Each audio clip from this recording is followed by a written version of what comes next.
second thing I was going to show you is just some exterior rendering that many of you may have seen.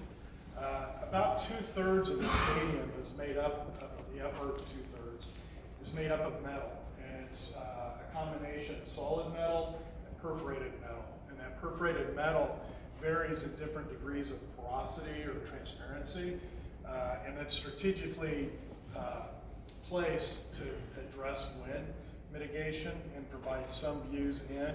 That's why you see a little bit of transparency through the metal.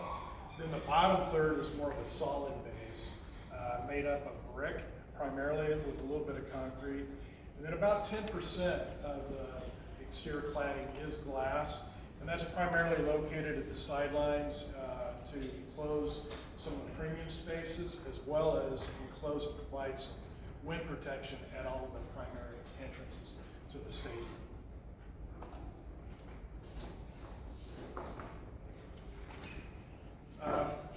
As John mentioned, this is really a football-first design facility that's really authentic to Buffalo. So what we wanted to do was to create an environment that would protect the fans, and that's the reason for the perforated metal, so it can help mitigate the amount of wind reaching the fans in the seating bowl and on the concourses. There's also a canopy that rings the stadium 360 that'll provide covering for almost 2/3 of the fans in their seats, as well as obviously in the concourses of the roof.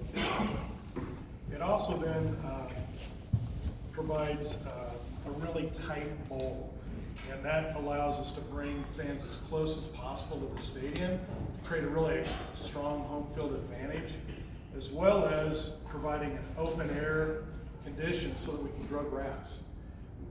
We want to grow grass because of concerns about player safety. It's a strong preference for the league as well as players within the league. That then does require, in this environment, to heat the field. So we're going to have a system that'll blow air to keep the roots aerated throughout the year, as well as heat the field with gas-fired boilers that will send water through the root zones and keep the field from freezing. That's it.